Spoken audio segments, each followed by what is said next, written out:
I am Ursula Hale. I am 60 years old, a retired seamstress who once stitched wedding gowns for other mothers' daughters. I spent 4 decades building a home, holding a family together with quiet hands. I thought my presence at my own daughter's wedding would be welcomed. I was wrong. The moment it happened, the ballroom lights were golden, polished like champagne, and the string quartet was playing Clair de Lune. Guests were circling with glasses raised high. The Layton family stood near the head table, basking in admiration. And then, my daughter, Marissa, turned to me with eyes I barely recognized. "Go home, Mom." She said it carefully, like she was removing a stain from silk. Soft voice, but meant to cut. I felt it landing not on my ears, but directly on my chest. I thought I misheard. I had paid for half this wedding. I sold the lake cabin my late husband built with his own hands. $87,000, every cent wired without a single condition. I came to give her my blessing, wearing the pearl hairpin my mother gave me, believing I still had a place beside my child. But Marissa did not blink. "We only needed your help, not your presence. Please leave. You make people uncomfortable." People. She meant them, the Laytons, people with marble floors and practiced smiles, people who lifted champagne, not hands. I waited for someone to correct her. No one did. Not her husband, not her new in-laws, not a single guest. Chairs shifted, eyes dropped, forks trembled. But not one word was offered in my defense. I searched her face for the little girl who once refused to sleep until I hummed lullabies. She was gone. I should have cried. I did not. I stood straighter. I felt the weight of the mother I had been, the woman I had become. And I remembered something they did not know, something none of them imagined. They thought I arrived as a guest. They did not know I stood there, as the quiet spine of the very ground beneath their feet. So I smiled. I did not raise my voice. I did not plead. I simply answered her, calmly, as though we were discussing teacups. "This is my club. You go." Confusion flickered in her eyes. She froze. Before she could speak again, I lifted one hand. Just one. Across the ballroom, Evelyn Brooks, the club's event director who had been watching from the service corridor, gave the smallest nod. No alarm, no confrontation, only protocol. Within seconds, the Hale operations signal was issued. In less than 1 minute, everything would begin to shift. The lighting dimmed slightly, chandeliers settling into amber. Bar service halted. Staff paused mid-pour. The piano stopped mid-key. A whisper swept through the hall like a cold current. Every contract tied to Hale Support Services, security, catering, coordination, entered suspension. Not violence, not vengeance, just removal. A presence withdrawing itself. Marissa blinked. "Mom, what did you do?" I kept my hands folded. "You asked me to leave. I am leaving, and I am taking everything I brought with me." She looked around. Faces turned, puzzled, rising discomfort rippling through silk and satin. Her husband attempted a laugh, but it cracked.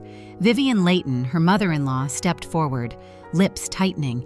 "What gives you the right?" I turned to her. "Ownership." Silence. Heavy. A truth not yet understood, but inevitable. In exactly 60 seconds, their perfect wedding would have no music, no service, no staff, no lights. Just chandeliers and shame. I did not move. I did not explain. Because this was not about spectacle. It was about boundaries. For decades, I stitched hems, patched knees, held my tongue through arguments I did not start. I believed motherhood meant endurance, that love required silence. But when your own child tells you to disappear from the very world you helped build, you must decide, do you vanish quietly as requested? Or do you walk out carrying your dignity, even if it leaves the room trembling behind you? That was the moment I chose. 60 seconds. They had 60 seconds. As I turned toward the exit, my only thought was this: a mother can give everything, her money, her labor, even her name, but she is not required to give herself respect. And when respect is no longer invited, she is allowed to leave a lesson behind. I was not always a woman asked to disappear. Long before this wedding, before money replaced presents, I was simply Ursula Hale, a girl with calloused fingers and a needle between them. I grew up in a mill town where women stitched more than fabric. We stitched families together, hemmed dreams we could never wear. My mother used to say, "Hands that men can hold." I believed her. I left school at 16 to apprentice under Mrs. Calder, a local seamstress who crafted gowns for girls who dreamed of church aisles and satin trains. My world was muslin, pearl buttons, whispered fittings, and promises I did not make, but somehow kept for others. I learned how silk behaves when frightened, how chiffon collapses when pulled too hard. I learned quiet strength. No one applauded. Seamstresses are ghosts at celebrations, present but unseen, necessary yet unnamed. I met Daniel Hale when I was 21. He came into my shop to fix a tear in his uniform jacket. He served in the National Guard, polite, broad-shouldered, with eyes too gentle for someone trained to fire a rifle. He waited as I repaired the lining, watching my hands. "You make it look effortless," he said. I remember laughing softly. Effort is always quiet when it chooses to be. He married me 6 months later. Daniel was kind, not wealthy. We did not build a mansion. We built a home, a small 2-bedroom house with faded wallpaper and a porch that leaned slightly to the left. I stitched gowns in the living room while he repaired fishing boats at the dock. Life was plain but steady. We had no servants, no silverware, sets, no ballroom invitations. But we had warmth. Soup on Sundays, lemon verbena blooming by the window, bread dough under my fingernails. Then came Marissa. She was born on a foggy October morning, red-faced and furious at the cold. Daniel cried first. I whispered to her, "You will never need to earn your place in my arms." I believed deeply that motherhood would be enough to protect us from abandonment. I was wrong. Daniel's death was not cinematic. No heroic farewell. A stroke, sudden and unannounced, while mending a small motor by the lake. I found him on the workshop floor, eyes open but gone. At 38, I became a widow, a mother, and the sole keeper of a crumbling house. Grief rearranged everything. My sewing table became a battlefield. Thread tangled easier. Fabrics trembled in my grip. But I continued. I had to. Marissa was 9. She needed new shoes, school lunches, tuition. She needed a future that looked nothing like mine. I took every commission I could: wedding gowns, baptism dresses, prom hems. Sometimes I sewed until sunrise, fingertips bleeding, but I never let her see the bandages. Children should grow on hope, not debt. As Marissa grew, so did her hunger for a different kind of life.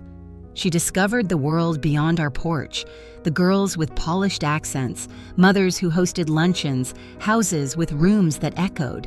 She began to study their ways, posture, speech, taste. I still remember the day she asked me not to pick her up from school. "I'll walk," she said, eyes fixed on the pavement. "People talk." I understood. She was ashamed, not of me, but of what I represented. A woman with labor on her sleeves. She wanted refinement. I could not give it to her. When she earned a scholarship to a private academy, I celebrated alone in the kitchen.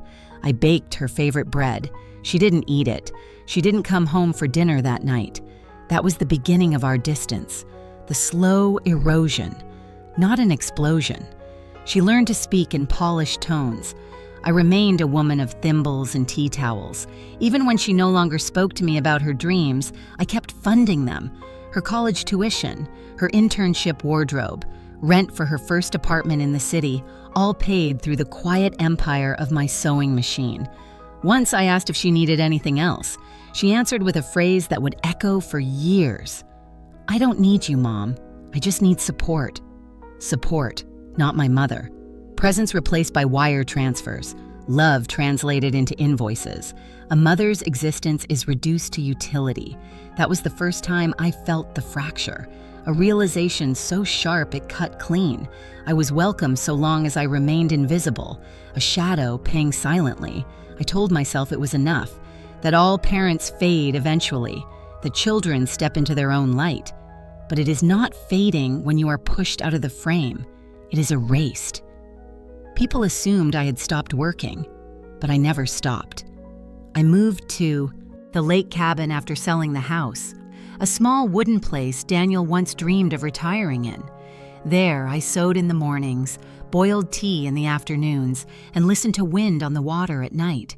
No one visited, not even Marissa. Birthdays passed, holidays have passed, phone calls grew shorter, sometimes reduced to a single sentence.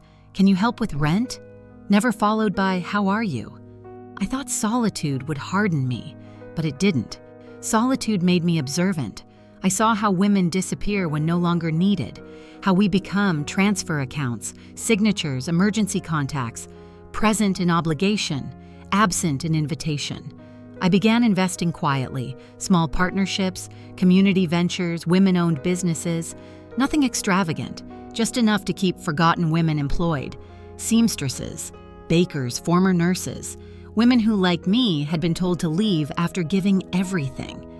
That is how I first became involved with Virginia Grand Club, a failing institution drowning in debt.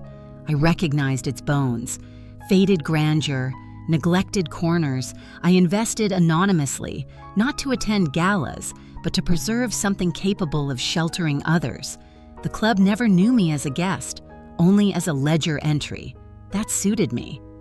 Years passed. Marissa rose socially. She met the Laytons, wealth polished with detachment. When she got engaged, she informed me via email, not a call. I replied with congratulations. She did not ask if I could attend, only if I could contribute. Motherhood, it seemed, had been rewritten. A presence was not required. Money would suffice. The first thematic echo settled during those years, deep within me, unspoken yet undeniable. A mother does not need to appear, so long as her money arrives on time. I accepted it, or thought I did, until the night I stood under chandeliers and heard my own child order me to leave, and something within me, something older than obedience, stood back up. I was not always a woman asked to disappear. I was once a woman who held things together, clothes, homes, people. Part 1 was the moment I was told to go. Part 2 is how I learned I had the right to stay. I did not ask for this reckoning, but when it came, I understood. They believed my silence meant absence. They had forgotten. I built the very floor they were standing on, and I had never truly left. 3 months before the wedding, the phone rang on a rain-heavy afternoon. I was mending a hem for a widow down the road, an old friend who could no longer thread a needle without trembling. When I saw Marissa's name on the screen, I paused. She rarely called. Our conversations, when they occurred at all, were efficient, stripped of sentiment. A holiday greeting, a request for bank details, a reminder about tax forms. Never just to talk. I answered with her name. I did not say sweetheart. I had unlearned that word years ago. Her voice was already breaking. Mom, I need to ask you something. I sat at my small kitchen table, the one Daniel built from cedar, smooth from years of polishing.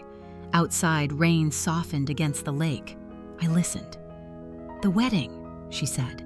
There's a problem. She hesitated, then exhaled sharply, as if ashamed. Charles's family, well, they backed out of their part of the expenses. They said it's not their responsibility to carry the full cost. Her voice grew thinner, brittle. We're short by a lot. I did not interrupt. Mothers learn to let silence hold space. She finally said it. It's $87,000, Mom. If we don't cover it, everything falls apart. The venue, the flowers, the dress fittings, the deposits are already locked. She was crying now, softly, careful to muffle it. Please, I wouldn't ask if it wasn't desperate. There it was. Not an invitation, not a question of presence, only need. I looked around my cabin, modest, weather-worn, paid for. It was the last place Daniel had touched, the last space where my name belonged to someone. The walls held our laughter, our arguments, our daughter's childhood drawings still pinned behind the pantry door. My life was sewn into that wood, but she did not ask about that. She asked for numbers, liquid funds, salvage value. I asked the only question that mattered to me. Are you happy, Marissa? On the other end, there was only breathing, no affirmation, no denial. She chose different words. "We just need your help. Please, Mom, we need you to step in. Now we need you there. Now I want you with me. Only step in." A phrase reserved for financial rescues, not maternal presence. I could have refused. I could have reminded her of the years of distance, of the Christmases I spent alone, of the birthdays marked only by silent bank transfers. I could have asked why her in-laws, who boasted of summer estates and European vacations, could not shoulder what they considered beneath them. But motherhood, to me, had always been a covenant, not a contract. I rose, moved to my desk, and opened the drawer where I kept Daniel's death certificate, the deed to the cabin, and the savings ledger I guarded like a final heartbeat. I had promised myself never to sell the cabin. It was my last inheritance, my last shelter. But it was also the only asset large enough to cover her need. "Send me the account details," I said. My voice remained calm, but my hand on the table trembled. "The full amount will be there by Friday." She sobbed. Thank you, Mom." Gratitude, yes, but absent of warmth. Relief, not reconciliation. After hanging up, I walked outside into the drizzle. The lake wore a silver sheen, gentle ripples disturbing its surface like fading memories. I stood barefoot on the wet boards and let the wind find me. I did not cry. Grief had visited me long ago and learned to wait patiently. Inside, I called a realtor. "I'm selling the lake property," I said. "Quiet listing. No public showings." She hesitated. "Ursula, that cabin is your retreat. Are you sure?" "I'm sure," I said. "Price it for immediacy." The contract was signed within 2 weeks, below market value. An investor who saw profit where I saw history. I boxed memories. Daniel's fishing rods, Marissa's school art, our wedding china. Cracked, but precious. I kept only essentials. Fabric shears, the pearl hairpin, a single photograph of the 3 of us on the porch steps, Marissa on his shoulders, both smiling at me. When the funds cleared, I transferred $87,000 to Marissa's account with a single line in the memo. "For your day." She did not call to confirm receipt. She texted, "Got it. You're a lifesaver, not a mother." In the days that followed, I adjusted. I moved into a small rental above the seamstress workshop I sometimes assisted. A single-room studio with paint flaking from windowsills, no lake, no porch, just quiet. I brought my sewing machine, I brought a single teacup, and I brought an unspoken truth with me. I was not invited to witness her joy, I was only summoned to fund it. People imagine that heartbreak announces itself loudly. Mine did not. It settled like dust on folding chairs, like pins on the floor. It became part of the rhythm of my work. Stitch, knot, cut, transfer, repeat. One evening, Evelyn Brooks, who managed staffing at the club, though I had not yet met her then, stopped by the workshop to order alterations. She admired my technique, watched how I reinforced seams no one would see. "Why double stitch the inside hem?" she asked. "So it won't unravel under pressure," I replied. She nodded. "Even if no one notices?" "Especially then," I said. She studied me. "Some people only see the surface." I looked up from my needle. Surfaces don't last. What I did not say, my daughter prefers surfaces. In the quiet of my studio, I replayed the phone call, her voice, trembling not from love, but fear of losing decorum. I realized then something essential, something many mothers never name. There is a difference between being needed and being wanted. A mother can be essential yet unwanted, present in utility, absent in affection. I accepted that role. I did not resent it, but I did remember it, because memory, like a hem, holds even when unseen. That is why when she told me to go home on her wedding day, my grief did not speak, my memory did. She had once taught me, by repetition, that my presence was unnecessary, so long as my money arrived. I had fulfilled her rule, but she forgot something I never abandoned. I may provide, but I do not surrender dignity. On the day she cast me out, I did not resist. I simply returned her lesson, in the language she respected most. Not words, not tears, action and a quiet withdrawal. I gave her everything she asked for, except my disappearance. When I sold the cabin, I thought I was losing my last place in this world. I did not know then that I was preparing to reclaim it, not with force, with boundaries. She believed I would always choose to stay silent. She did not know. Mothers can be silent without being absent, and when we finally walk away, we are never truly gone. We leave the echo of our absence behind. The rehearsal dinner took place 2 nights before the wedding at the Layton family's preferred dining hall on the east wing of Virginia Grand Club. I arrived early, not to be noticed, but to avoid being late. Mothers who were not truly invited know better than to draw attention. I wore a muted gray dress, simple and neatly pressed. I pinned my hair with the mother-of-pearl piece my own mother gave me on my wedding day. It was the only adornment I owned that felt like dignity rather than decoration. Inside, the room was steeped in candlelight and glass. Long tables gleamed with crystal settings. Each place bore a name card in cursive.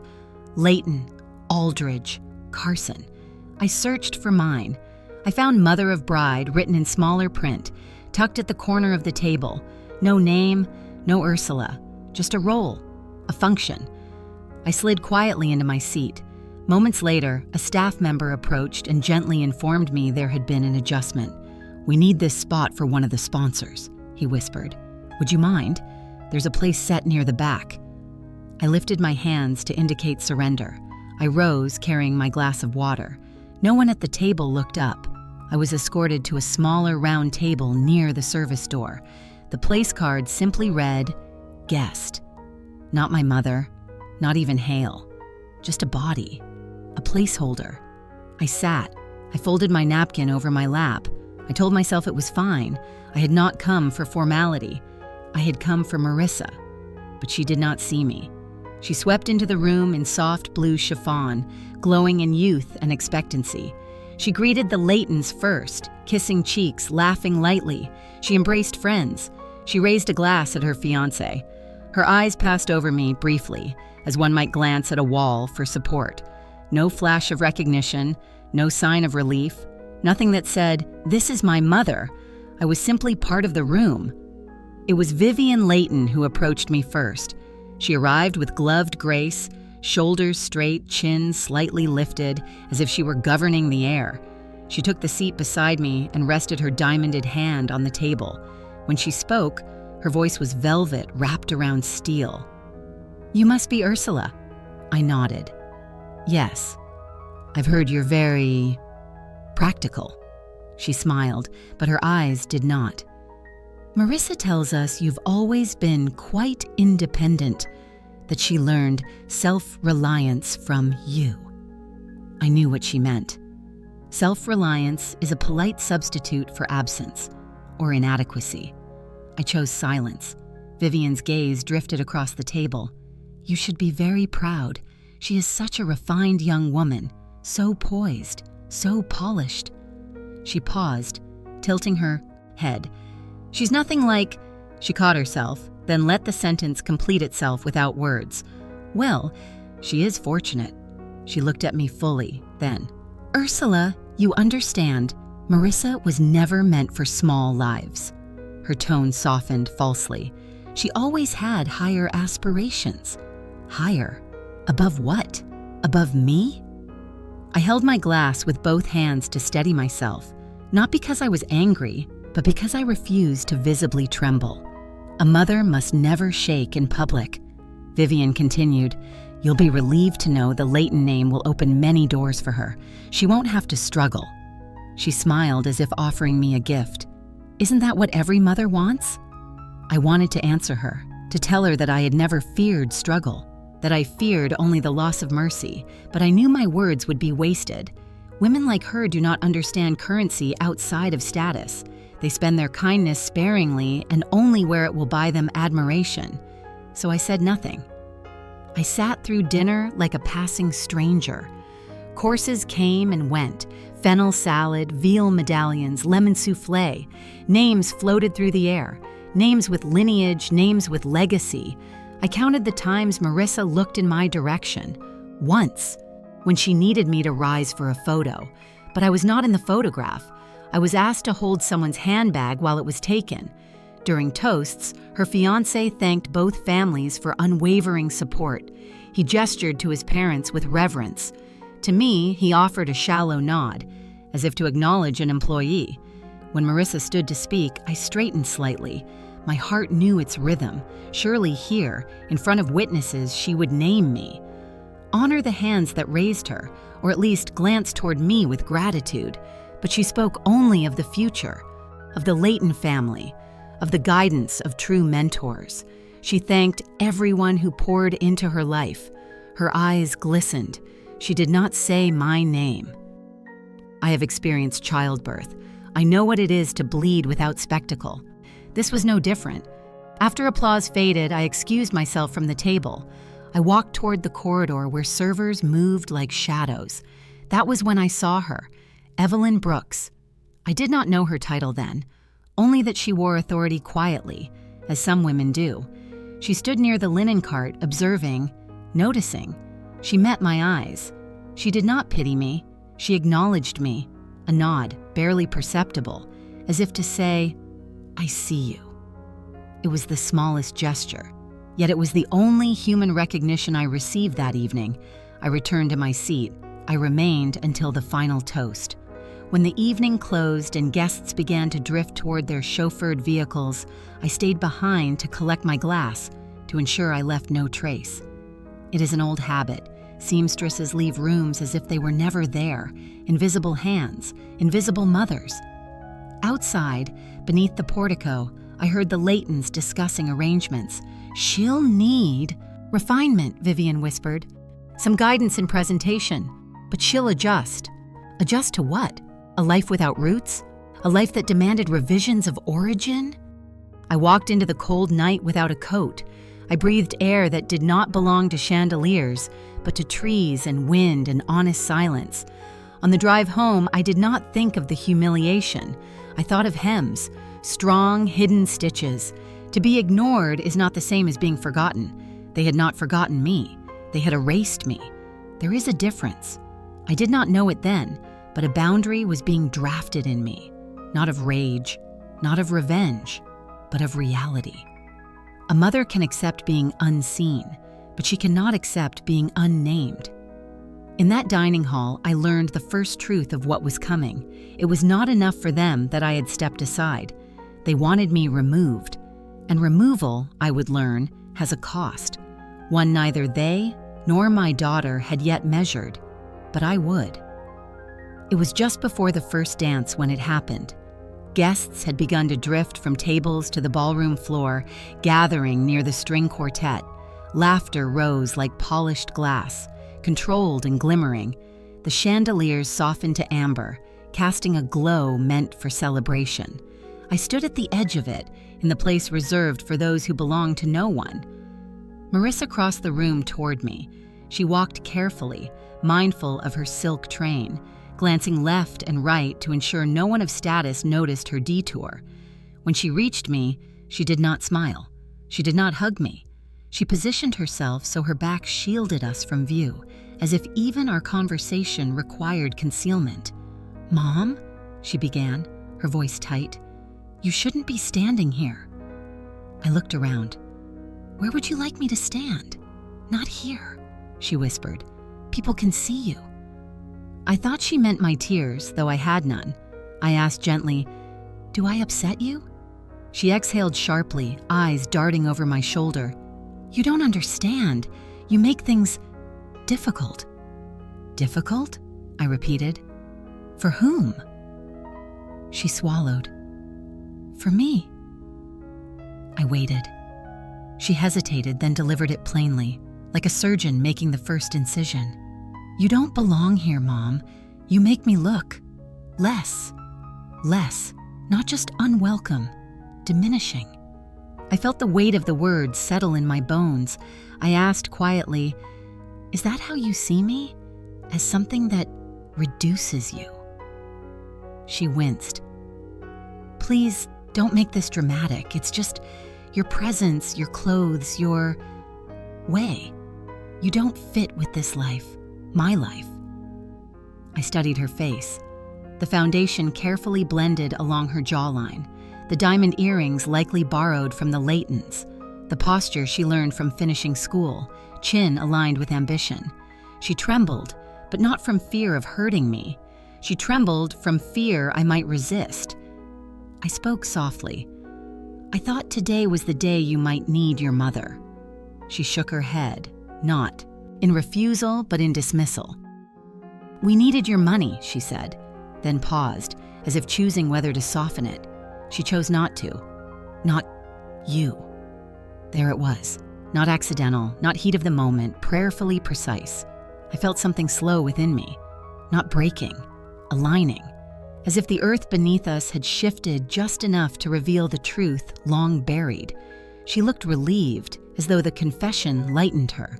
"I'm not saying I don't care," she added. "I'm saying I can't have people wondering where I come from." I understood then. She wasn't ashamed of me as a mother. She was ashamed of me. Soil she wished to deny, root she hoped to sever. I could have reminded her of nights I stitched her Halloween costumes by candlelight. I could have reminded her whose hands braided her hair, whose knees bruised kneeling beside her sickbed. I could have listed sacrifices, recited ledger entries of love. But motherhood is not a courtroom. A mother does not litigate devotion. So I said nothing. I nodded. That was my answer. A nod, the smallest gesture of surrender or restraint. She mistook it for agreement. She touched my arm briefly. Not affection, dismissal. "Thank you for understanding," she said. "It's better this way." She turned to leave, but I spoke once more, one final offering. "Are you happy, Marissa?" She froze, but did not turn. "That's not what this is about." "Yes," I said, "it is." She didn't answer. She walked away, toward chandeliers, reserved tables, camera flashes, toward refinement, away from origin. I stood in silence. The music resumed. Applause erupted as she joined the Laytons for photos. Someone asked if I could move aside so I wouldn't block the view. I stepped back. I watched from the margins. I always had. In that quiet, a realization surfaced, not cruel but clarifying. Perhaps my presence was never invited. Only my contribution was. That was the second echo. Not spoken, but inscribed. I walked to the far side of the ballroom, to the service corridor where the staff moved, steady, invisible, essential. I found a small wooden chair near the storage doorway and sat. No one noticed. Mothers without roles vanish easily. A server brushed past carrying flutes of champagne. Her hand trembled slightly under the weight of the tray. She looked young. Too young to know yet what erasure tastes like. I steadied the tray for her as it was listed. "Thank you," she murmured, startled. I nodded. She was gone before she knew who I was. I remained seated as the father-daughter dance began, except it was not father-daughter. It was a family group dance. The Laytons waltzed with her. The cameras flashed. Tradition rewritten without explanation. I was not consulted. I did not stand to watch. I stared at my hands instead. Sturdy hands, not elegant. Hands that restored buttons, not applied perfume. Hands that fed. Hands that held. Hands that were released. These hands had built the world she now claimed as her own. And these hands, I realized, did not owe anyone proof of belonging. When applause rose again, I rose too, but I did not return to the ballroom. I walked instead to the terrace doors and stood in the cold evening air. The wind lifted strands of my hair. I held the railing, steadying myself against memory. It occurred to me, not as anger but as truth, that I had taken up less space in her life than even her wedding veil. She wore the veil she hid from me. My place in this story had already been written, a benefactor, not a mother. I whispered into the wind, not to be heard but to be witnessed. A mother is not an accessory. A mother is an origin. They had forgotten that. She had forgotten that. But I had not. I returned inside just as the cake was being wheeled forward. The photographer adjusted her lens, preparing to document perfection. Vivian stood nearby, hand poised on Marissa's shoulder. They glowed. No one saw me, yet I remained, not as a guest, nor a victim, as a witness. Because what they did not understand, what my daughter did not yet grasp, was that mothers who are erased do not vanish.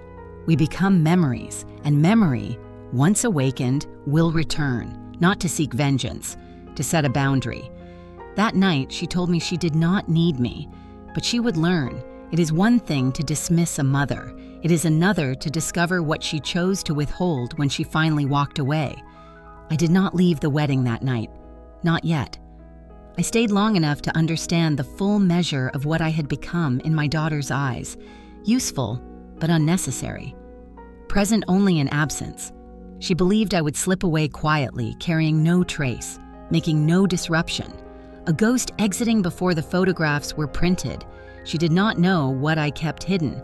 She did not know what I had built without applause. No one there did except one. There is a truth I have never spoken aloud because I never needed to. I did not fund Virginia Grand Club to buy status. I did not rescue this place from sitting among its chandeliers. I did it because I know what it is to be displaced. I built something with invisible hands for invisible women. And on this night, they would learn that erasing me was never an option. Years before Marissa's wedding, this club was failing. Membership had declined. Maintenance suffered. The grand ballroom roof leaked each spring. The owners considered closing, selling the property to developers who would flatten the gardens and replace them with condominiums. I heard this from a florist who used to work the events. She cried in my workshop while I hemmed her uniform jacket. 40 of us will lose our jobs, she said. Most over 50. Who will hire us now? I knew that fear. I had lived it. Women who age out of usefulness do not age into grace. They age into vanishing. I asked for the owner's information. A month later, I sat in a quiet meeting with the remaining board, 3 men and 1 woman distracted by spreadsheets and insufficiency. They did not know me by name. They did not need to. All I told them was that I wished to invest in their renewal. When they asked why, I lied with gentleness. I want to offer a place for women to gather, a space for tradition to survive. They believed I was sentimental. I did not correct them. I offered capital in installments discreetly as long as my name remained undisclosed. They agreed before I finished speaking. I brought in new uniforms, not gowns, hired staff through referrals, seamstresses, retired nurses, divorced teachers, women discarded from industries that replaced them with younger faces. I created Hale Support Services, LLC, not for prestige, but protection. 42 women. That was the number by the second year. Women who cleaned banquet halls, managed schedules, guarded doors. They were not staff. They were a lifeline. I never told Marissa. How could I? She did not want to hear about hidden work. She admired only surface success, the kind with brand names. Evelyn Brooks was hired in the 3rd year as event director. She inherited an operation already shaped by my quiet policy. She learned quickly that invisible work sustains visible beauty. She respected it. She traced the contracts back to Hale Services. She found nonprofit accounts funding childcare for staff mothers. She found the discretionary income set aside for health emergencies. She found my signature on each. And she understood without asking who I was. But she never revealed it. She treated me as a silent founder, not by title, but by recognition. The only one who did. So when I raised my hand at the wedding and she issued the suspension protocol, it was not an act of obedience. It was an act of loyalty. She knew the rule we had built this place upon together. Respect is the only unbreakable contract. The guests, the Laytons, even my own daughter, none of them knew. They believed the threat I posed was emotional. They had no idea it was infrastructural. Inside that ballroom, above their polished shoes, ran systems I had financed. Emergency power, staff wages, vendor retainers, liability coverage. Without Hale support, the club could operate, but not with safety, not with continuity, not for long. As the night continued, they still believed I was a powerless mother, lingering out of heartbreak. They watched me, expecting tears, expecting me to crumble. They did not understand. I do not fight with noise. I do not fight at all. I withdrew, and when I withdraw, everything built on my foundation shifts. Near the end of the dinner, while speeches dragged on, I stood at the rear doors where staff usually stood. I listened to the toasts, gratitude to the Laytons, praise to the union, 2 families joined forever. I was not mentioned. I was not required. I thought about the women in the service hall right then, women who had cried on my shoulder, women who had hidden bruises beneath long sleeves, women who said, "If I lose this job, I lose my home." They did not know I was their protection. I preferred it that way. The work was the reward. But that night, something shifted. If they could erase me publicly, what would stop them from erasing the women I had built this for? I did not buy a seat at their table, I reminded myself. I built the table for those who were never invited. That was the real truth. My connection to this place was not vanity, it was shelter. As I stood there, I heard fragments of conversation. Who is she? Relatives of the staff? I think she came uninvited. No, I heard she contributed something, but nothing significant. Nothing significant. $90,000 paid quietly, never declared, never leveraged. Payroll coverage when storms canceled events. Legal counsel when 2 staff faced eviction. But yes, nothing significant. Marissa found me again briefly before the cake ceremony. She looked anxious now, sensing disruption, but not yet understanding its source. "Mom," she whispered urgently, "please don't make tonight difficult. If you love me, leave. I'll explain it later. Just not here."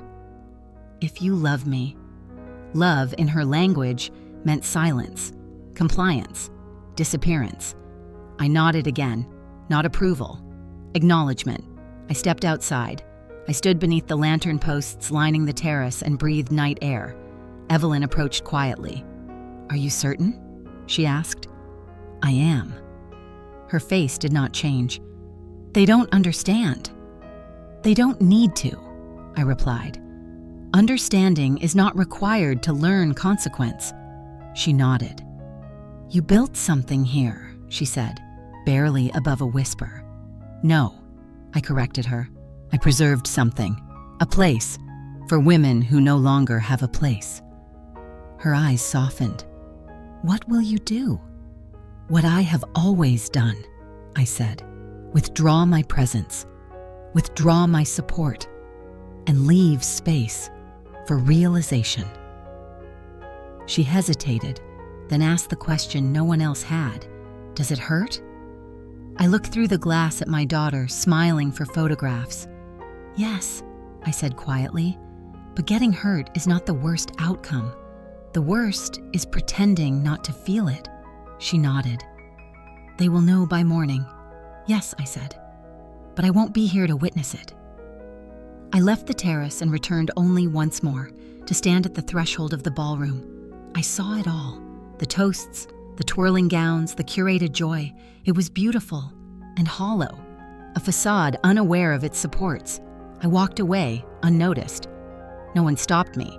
They believed the most I could take with me was my disappointment. They did not know I was taking the ground. That is the unspoken truth. I was never seeking a seat. I was safeguarding a foundation. And on the night my daughter told me to leave, she unknowingly asked me to demonstrate what happens when a foundation answers. I left the ballroom not with fury, but with something far more dangerous, clarity. It was not night yet, but the sky had begun to pale at its edges, as if light itself was reluctant to remain above such pretense. I found myself drawn not to the exit, but to an alcove near the service wing, a small bench where staff often rested between duties. I sat there, invisible by design, listening to the distant hum of celebration through walls I had paid to restore. I did not tremble. Outwardly, I sat in composure. Inwardly, something long dormant stirred. Not wrath, not vengeance.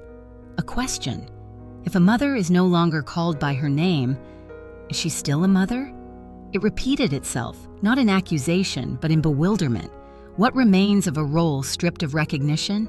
What remains of a love that is neither seen nor spoken, only taken? Inside, they toasted lineage and legacy. I wondered if lineage could be severed by silence. I wondered if legacy survived erasure. I leaned forward, pressing my palms against the cool granite of the bench, my hands still steady, but not untouched. I thought of Marissa at age 5, when she burst into my sewing room, cheeks stained with finger paint, clutching a crooked paper heart. "Mommy," she sang, placing it over my chest, "I made this for you because you make things beautiful, beautiful. Before refinement replaced wonder, before correction replaced affection." The memory struck with painful purity. I had forgotten the exact sound of that word on her lips.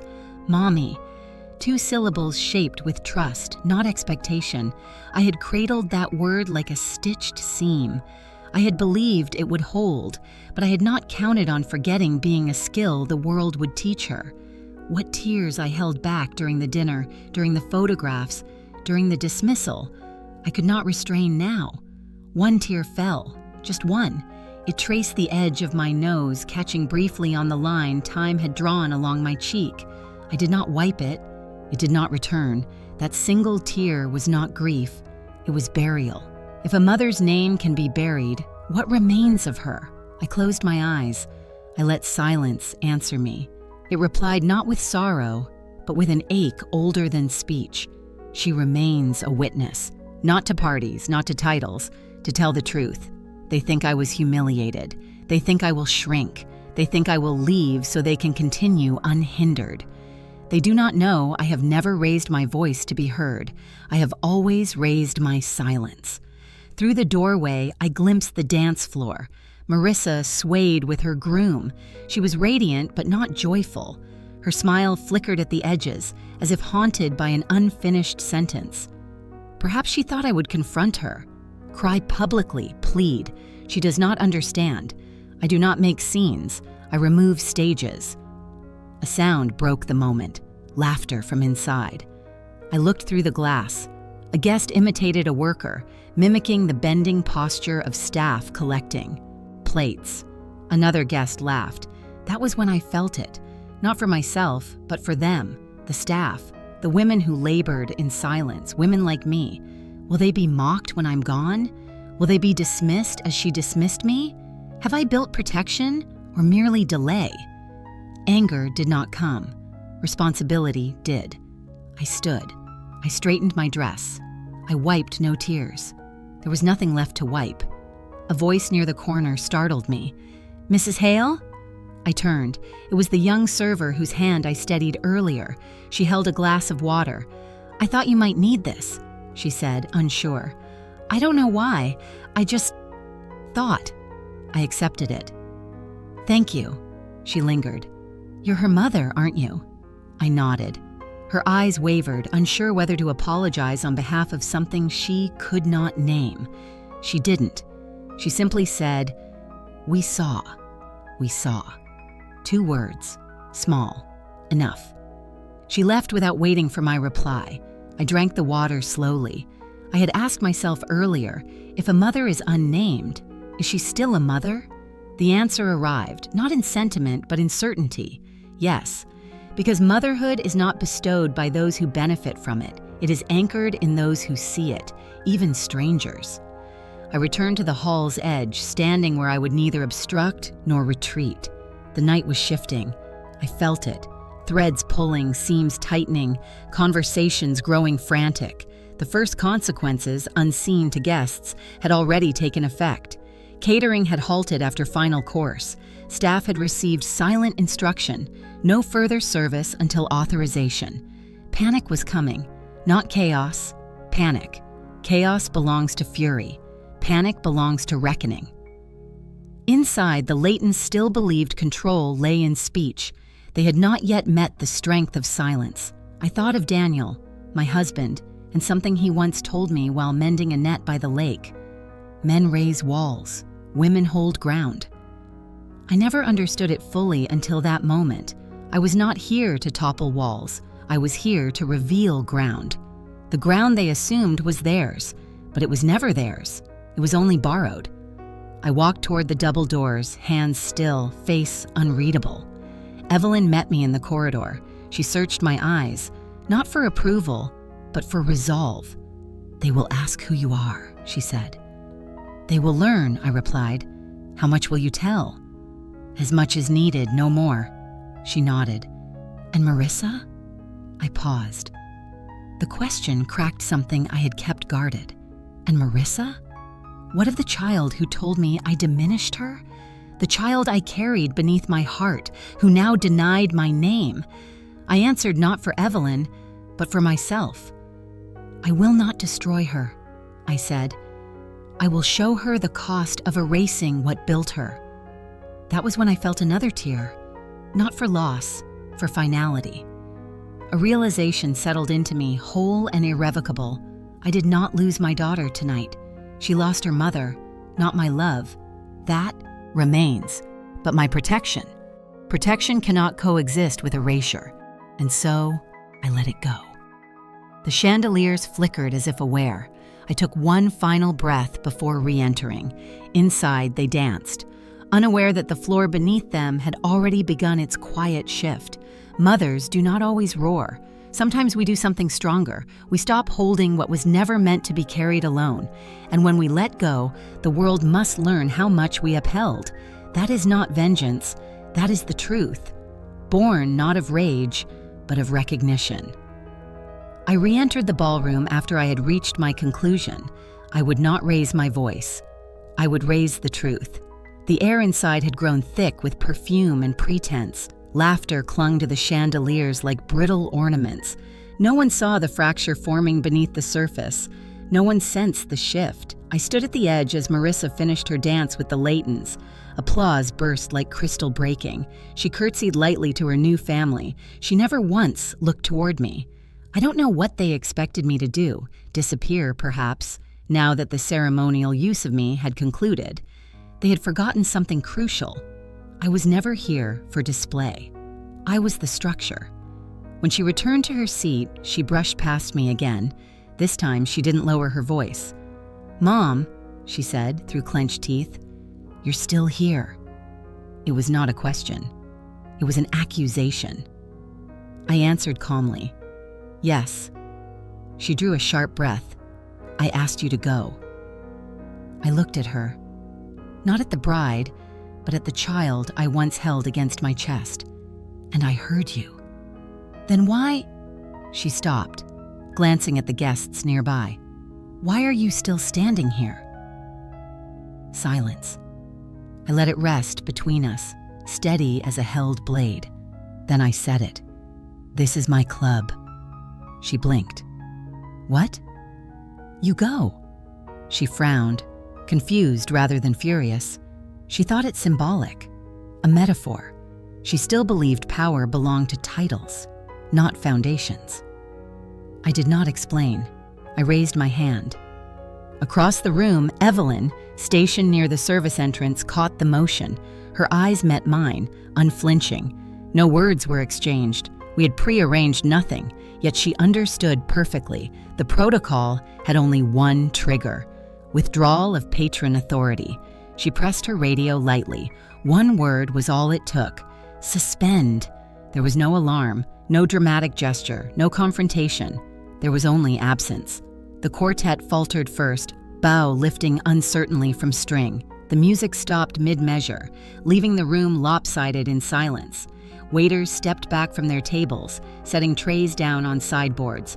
Glasses stopped being refilled. The temperature control lights dimmed. House lights faded to half intensity. It was not darkness. It was exposure. Whispers rose like startled birds. What's happening? Is this part of the program? Is there a problem with the power? No one shouted. It was too elegant a crowd for panic. But elegance thins quickly when certainty is removed. I remained still. Marissa's voice wavered. "Mom, what did you do?" I looked at her. Not coldly, not cruelly, simply truthfully. "What you asked." She shook her head. "I didn't ask for this." "You asked me to leave," I said softly. "So I am removing what I brought." Across the floor, volunteers began to gather near the staff doors. The machinery of the evening, catering, coordination, timing, had all been halted. but no one moved toward repair. They all waited for instruction, for permission, for me. Vivian rose from her table, eyes stark with disbelief. This was a woman accustomed to curated crises, social ones, reputational ones, not infrastructural ones. She scanned the room, seeking the source. "Who authorized this?" she demanded, voice edged but contained. "This event is under full contract." Evelyn approached with measured grace, hands behind her back. "The suspension protocol has been enacted." "By whom?" Vivian snapped. Evelyn looked not at her, but at me. "Mrs. Hale." For a moment, no one reacted. The words passed through the crowd like an unfinished draft. Then slowly, almost imperceptibly, heads turned. Mrs. Hale, not the mother of the bride. Not an uninvited guest. Mrs. Hale. Marissa's lips parted. "Mom, what does she mean?" I answered simply, "It means what it sounds like." "You can't," she stammered. "I already have." Vivian approached me then, frost gathering in the corners of her smile.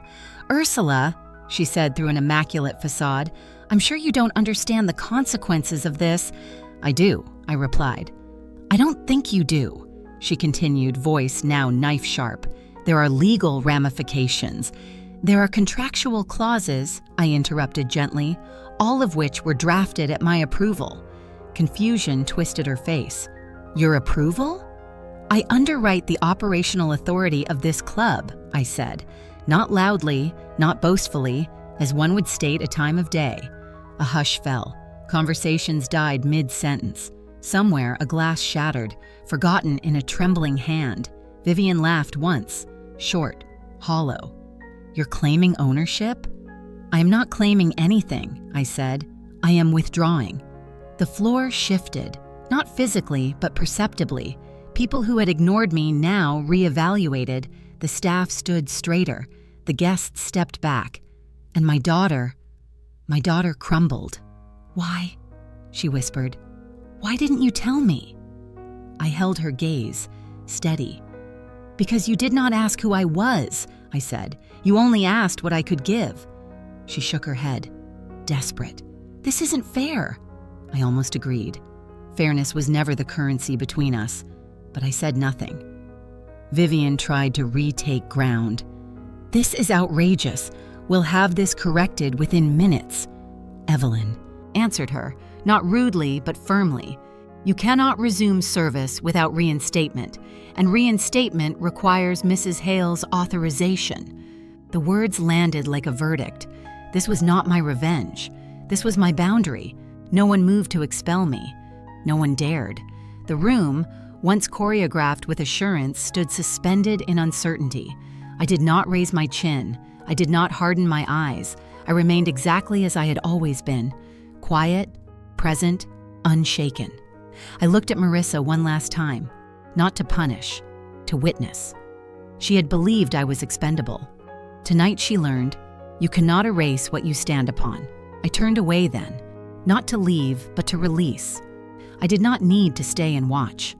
Imbalance would do the rest. They had asked me to vanish. Instead, I stepped back and let the absence teach them what presence had concealed. Panic did not erupt all at once. It arrived slowly, like water seeping through silk, ruining the fabric long before anyone noticed the stain. At first, the guests maintained their poise. This was, after all, a refined gathering. They waited for music to resume, for waiters to return, for anyone to explain. But nothing resumed. The chandeliers, still glowing, flickered in uncertain intervals, as though even the lights hesitated. I remained near the exit, neither hiding nor announcing myself. It was not my role to orchestrate chaos. It was my role to allow consequence. Across the ballroom, the Laytons gathered in a tight cluster. Vivian spoke rapidly to a floor manager, her gestures sharp.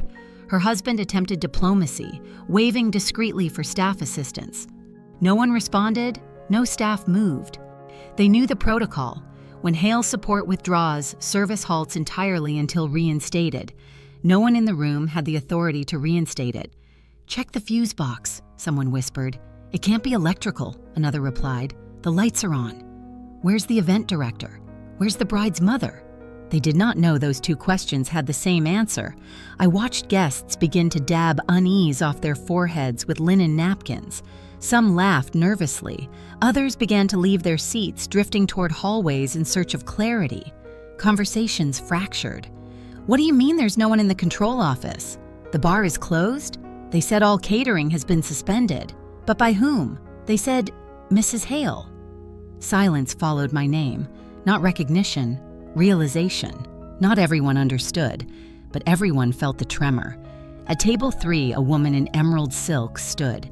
This is ridiculous. I've never seen a club operate like this. She snapped her fingers toward a young staff member. Do something. The girl remained motionless. Her training had been clear. Suspension meant stillness. It's out of our hands, ma'am, she murmured. Then whose hands is it in? The girl glanced, just for a breath, in my direction. I did not nod. I did not move. But the gesture landed. That one. Marissa's new husband, Charles, approached me, confidence fraying at the edges.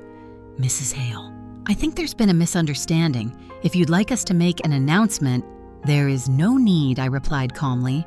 We can resolve this, he insisted, forcing gentleness. We can seat you. We can fix this. I met his gaze. This is not broken, I said. This is paused. He faltered. Paused? For reflection. I stepped past him. That was when Marissa appeared. Her makeup, still untouched, now trembled over features she could no longer hold steady. She looked at the room, her curated dream dissolving one table at a time. Guests began gathering coats, retrieving handbags, not storming out, just leaving. Because a celebration without service is not a celebration. It is waiting. She found me near the carved columns at the rear of the hall. She did not approach with anger. She approached with fear. Mom? She whispered. Mom, what did you do? I turned to her. She was shaking. I answered gently. What you asked? I asked you to leave, she breathed. Yes. Then why is this? You asked me to leave, I repeated, so I am taking my presence with me. Her brow knit. This isn't a presence. This is control. No, I said. This is the consequence. She looked around, at guests gathering their things, at Vivian demanding answers nobody could give. They'll think I planned this. They'll think this is my fault. I met her eyes, steady, unblinking. It is not your fault, I said. It is your lesson. Her lips parted, trembling. Please, stop this. I already have, I replied. She hesitated, understanding beginning to form behind dread. You're leaving? Yes, but like this? She gestured at the unraveling room. You're just walking away? I nodded once. You told me to go, I said. I am going. Tears spilled then. Not for me, but for herself. Not like this, she begged. Not in front of everyone. I studied her. I was erased in front of everyone. That's not the same. It is exactly the same. A hush fell, not around us, but within us, a recognition neither of us could undo. She covered her mouth, stifling a sob. I wasn't trying to. You were trying to remove me, I said softly, without seeing what I held. Guests were now halfway out the door. A murmur of polite retreat filled the hall.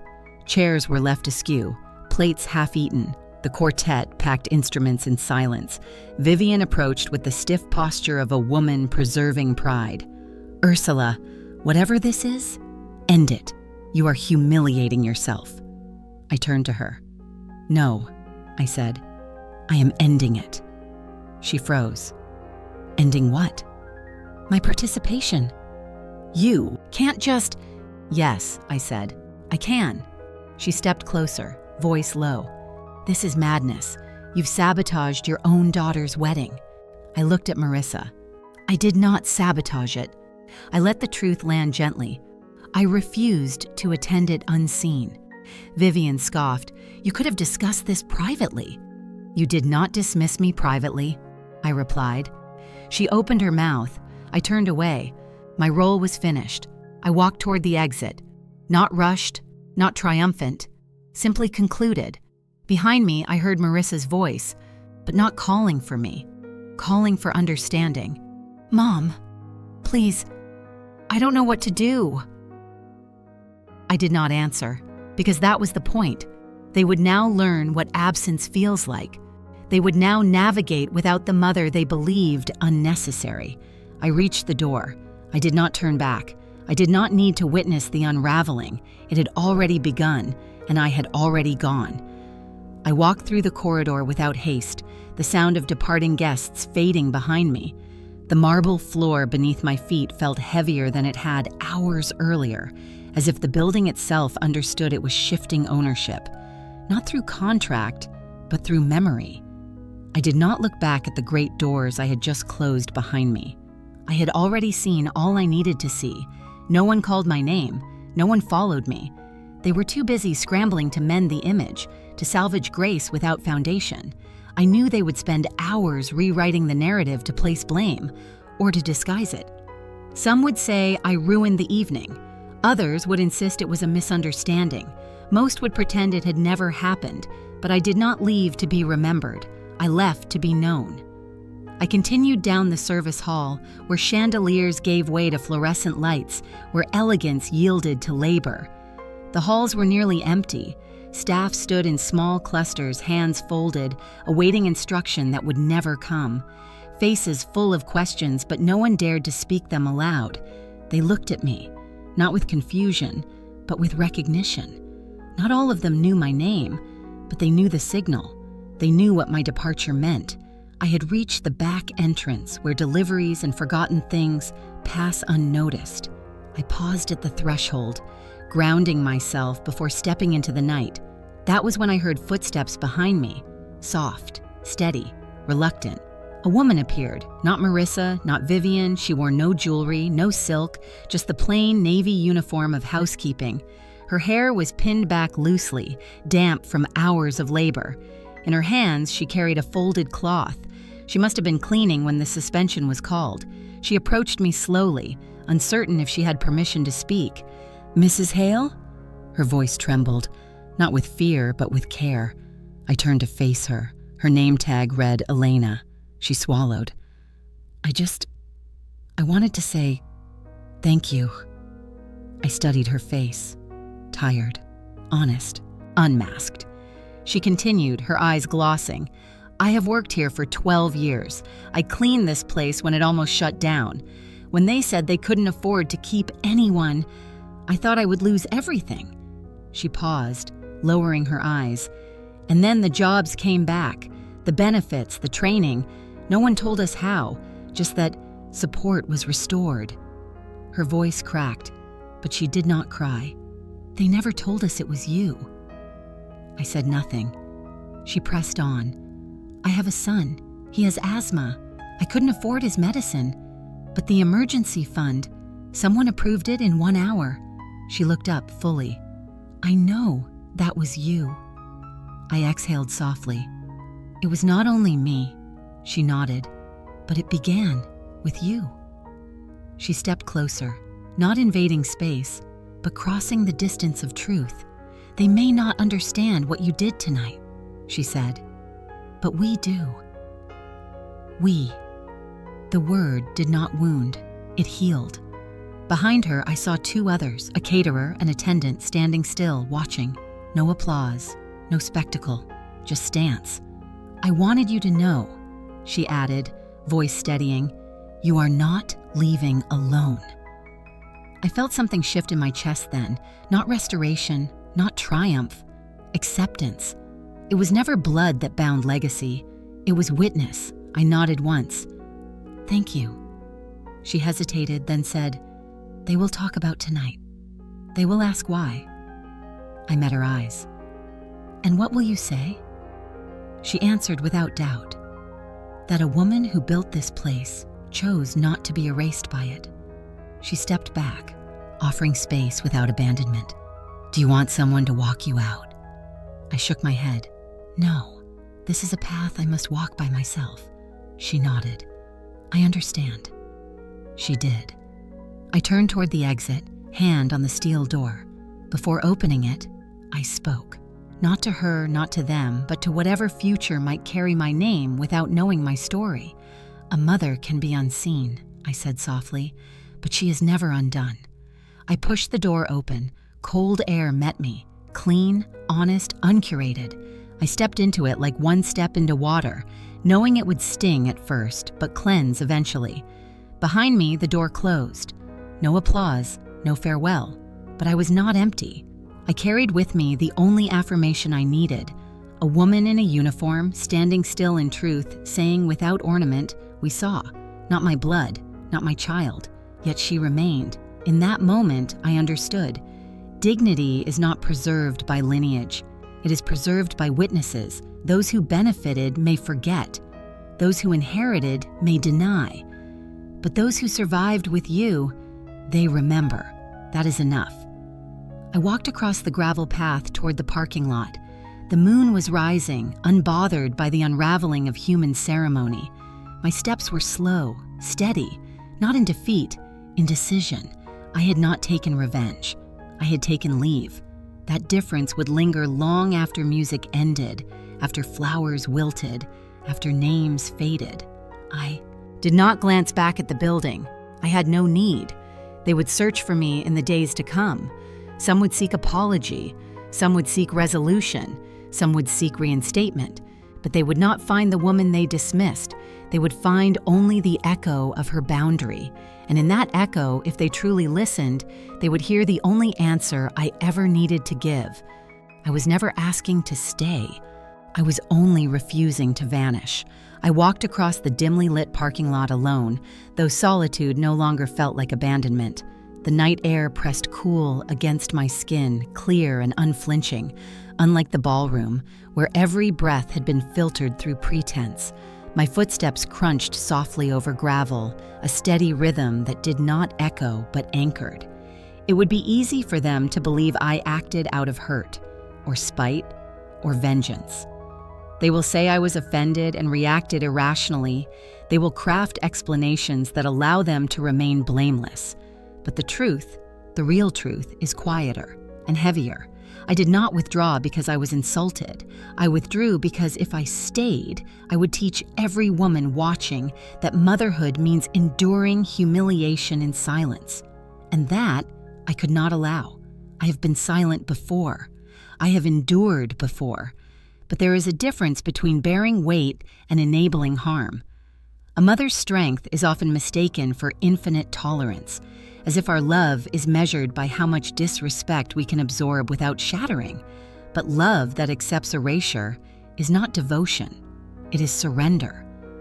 If I had remained seated in that ballroom, unacknowledged, unnamed, what message would I leave behind that a woman's presence is optional once her utility is spent?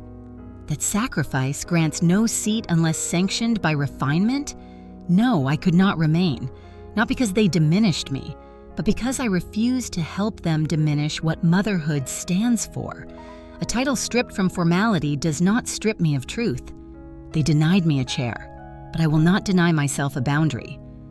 As I reached my car, I paused before opening the door. The lake lay beyond the hedges, dark but unwavering. I thought of Daniel, of how he once told me, after Marissa was born, "She will grow into a world that forgets who carried her. Remind her gently when you can." I tried gentleness. Now I offer consequences, not punishment, consequence. There is a difference. I rested my hand on the cool metal of the car door and allowed myself the first full breath since she told me to go home. I felt no triumph, no satisfaction, only resolve. I had spent my life stitching tears in other people's garments. Tonight I refuse to mend what they insisted on tearing. They will say I should have considered her reputation, that I should have spared her embarrassment. But had I remained silent, whose dignity would I have spared? Hers or their illusion? Some will argue that a mother should suffer quietly for the sake of peace, but peace built on. A woman's erasure is not peace, it is compliance. Some will argue I should have confronted her privately, but humiliation delivered publicly cannot be healed in secrecy. She dismissed me before witnesses. I answered without spectacle, but not without presence. Presence is not noise. Presence is an unapologetic being. I did not need to shout, I only needed to stand, and when standing is denied, walking away becomes the only voice left. I sat behind the wheel and looked once more through the windshield at the glowing facade of the club. It looked unchanged from the outside, elegant, regal, untouched. But I knew what no one else yet understood. It had already begun to crumble, inwardly. Not financially, morally. They will replace staff. They will restore service. They will rebook events. But they will not erase the memory of what was removed, the unseen labor that held them upright. They will try to forget me, but they will remember absence every time something fails to refill itself for free, because that is what I took. Not money, presence. And presence, once withdrawn, reveals how dependent they were on what they refused to acknowledge. As I turned the key in the ignition, a single question formed within me. A question I will now leave with anyone who stands where I once stood. Does a mother have the right to set a boundary? Not a threat, not an ultimatum. A boundary. Is she permitted to say, "You may use my labor, but not my dignity"? You may inherit my sacrifice, but not my silence. Is she allowed to leave before she disappears entirely? I know my answer. I did not leave because I stopped loving my daughter. I left because I began loving myself. And I left because somewhere, in that room, a young girl watched how I was treated, and if I had remained, she might believe one day that she must accept the same. So I left for her. For every woman who has been told she is welcome only in utility, not in identity. For every mother whose name is replaced by a transaction. For every daughter who has not yet learned that erasing a woman does not remove her. It only removes your claim to her. The world will say, I shattered a wedding. I say, I interrupted a cycle. And I would do it again, not in anger, in reverence. For the role I carry, for the truth I serve, for the name I defend, Mother. A full week passed after the wedding before anything arrived. Not a phone call, not a request for explanation. Silence. As if distance could rewrite memory, as if etiquette could replace truth. On the 7th day, I found an envelope in my mailbox. No return address, no crest, no monogram, only my name, handwritten. Ursula, not mom, not mother. Inside was a postcard, a photo of the lake from her honeymoon resort, still water, pale horizon. On the back, 6 words. Mom, I feel empty. May I come? No apology, no justification, only emptiness. I held the card between my fingers. The irony was gentle, not cruel. She had found emptiness only after removing me. She had discovered silence not as luxury, but as void. I did not tear the card. I did not answer it. I placed it on the table beside my chair and walked out to the dock. The lake was calm, save for a few ripples pressing against the shore. I wore a plain sweater and my oldest shoes.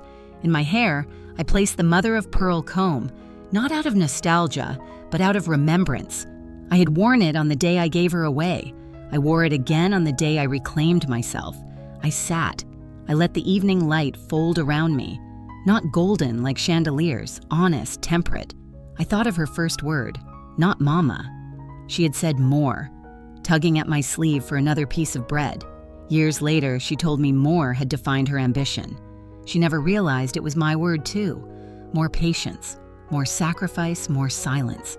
I had given all the more I possessed. Now I was left with enough. A mother's love is not erased by distance, but it cannot be sustained without respect. She did not yet understand that difference. Perhaps she would, or perhaps she would not. Forgiveness was not the question. Not yet. The question was limits. Can a mother love her child and still close a door? I traced the rim of the postcard with my thumb. I did not know if I was ready to open the door she now asked to enter. All I knew was this. If she came to me seeking comfort without accountability, she would find silence. If she came seeking understanding without change, she would find distance. If she came seeking a mother, truly seeking, I would be here, not as a doormat, not as a purse, as a woman, as for her origin. One day she may ask, "Why didn't you stay?" And when she does, I will answer, "Because I would not teach you that love submits to erasure, love forgives, love endures, but love also protects." And I was done protecting her from the truth. I closed my eyes and let the wind settle across my face. I felt no bitterness, only gravity. I am not waiting for her. I am making room for myself. For the first time in years, I said my own name aloud. I am Ursula. I exist beyond the title. I exist beyond use. I exist. The lake held the words gently, as if it had been waiting years to hear them spoken. Perhaps she will come. Perhaps she will knock. Perhaps she will ask to begin again, not from inheritance, but from humility. Perhaps she will not. Either way, I will remain. Not vanished, not vengeful, rooted. I looked at the horizon and felt something shift within me. Not closure, opening. It is never too late to become the woman you once needed, even if that woman is yourself. So I leave this not as a warning, but as an invitation. To anyone who has ever been asked to shrink in the name of love, you are allowed to remain whole. And to those who still believe mothers must endure anything, ask yourself, where does devotion end and self-betrayal begin? I do not yet know if I will forgive her, but I know this. I am still a mother, not because she calls me one, but because I have learned never again to abandon myself. To those listening, if the one you gave everything to asked you to step aside, would you return when they called, or would you finally walk forward? Tell me. I'm listening.